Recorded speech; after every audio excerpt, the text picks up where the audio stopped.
Do kids still play board games? Well, yeah, chess is a board game. But what about that other board game with the get out of jail free card?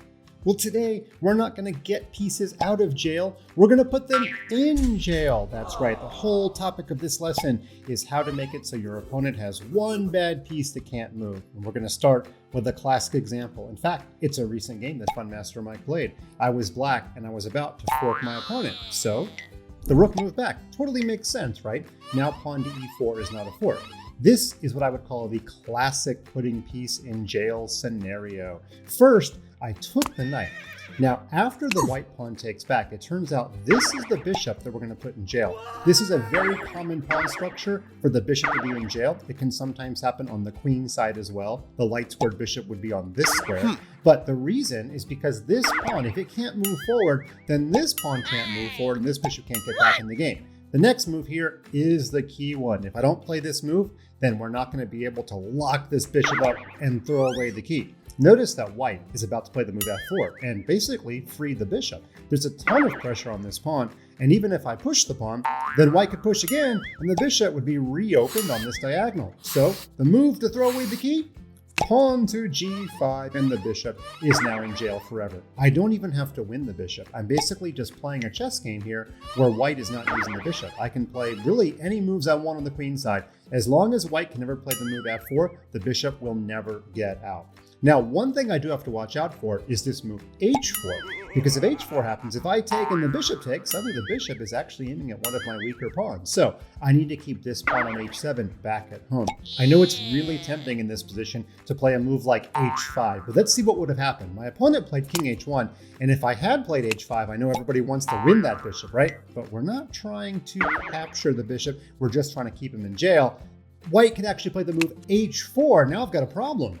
This pawn, if it takes, the bishop gets some life. But if I don't do anything, then this pawn is overworked, right? Trying to guard both of these pawns, which are under a lot of pressure. And if I push the pawn, then white would be very happy to capture, and maybe white would even push this pawn one day and free the bishop. It also would be a little bit easier for white to push this pawn and get the bishop back and trade off for my good bishop. So white has multiple ideas here. I don't want white to have ideas. I don't want that bishop to get paroled. So I kept the h pawn back here because if the pawn ever comes to h4, I just play h6.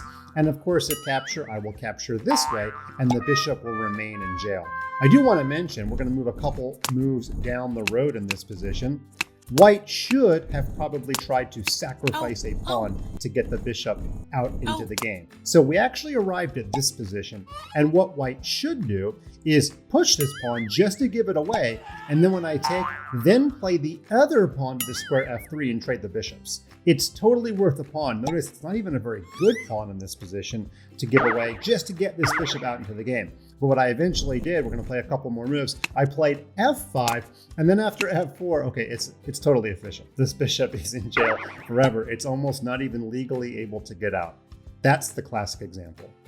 98% of the time, when we're putting a piece in jail, it's a minor piece like a knight or a bishop, but occasionally we can do it to one of the heavies. Here, this rook is in jail. Notice, if it moves, it gets captured. It can't move this way. It's not even very clear how the black king is going to get out of there. However, there's one method that black's going to use to get the rook out, which is to push the pawn and then get the rook to the square h6 and put some pressure here. So, what did the white grandmaster do in this position?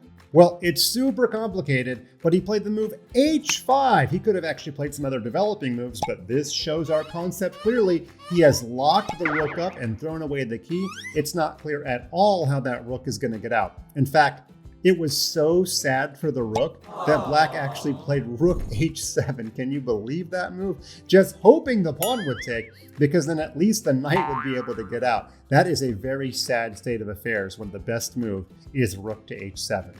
Moving on to our final example, we've got lots of pieces coming up in jail here. This was a game played between Grandmaster Nigel Short and Garry Kasparov. They actually once competed for a world championship, although this was a couple of years later.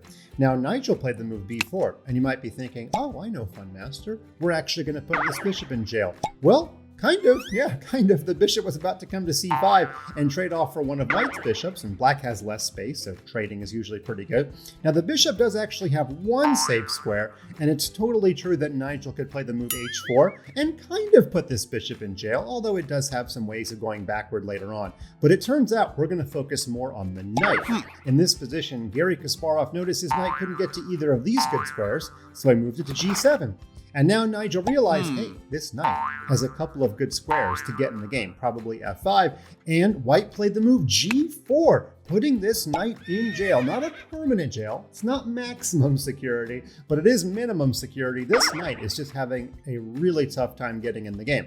And just like in our first example, when Garry played the move h5, Nigel kept this pawn back and played h3, so if black's pawn ever captures, I will guarantee you, white would take back with the pawn to retain control of these squares. Now the position is looking really bleak for black. Black is definitely worse, but black played an amazing idea and actually turned the jail tables on white. We're going to fast forward a couple of moves here, and the black knight eventually squeaks backward right there, and he's about to come around the world.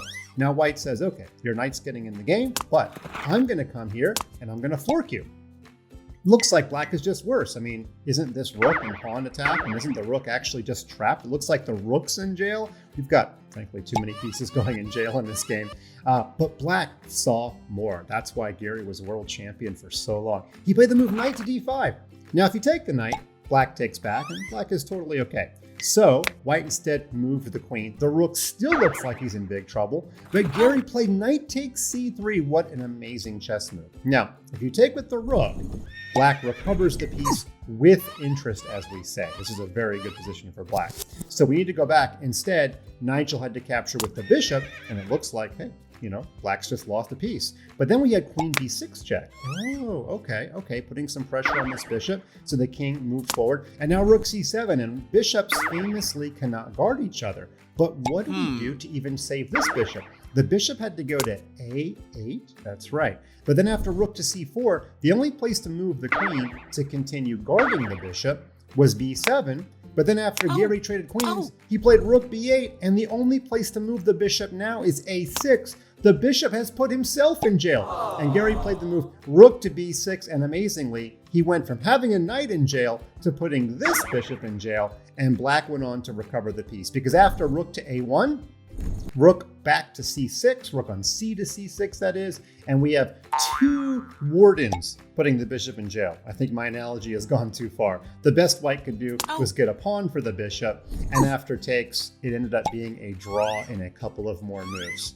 When you get in a chess position where you can put a single enemy piece in jail, lock him up, and throw away the key, you should be playing with an extra man and go on to victory.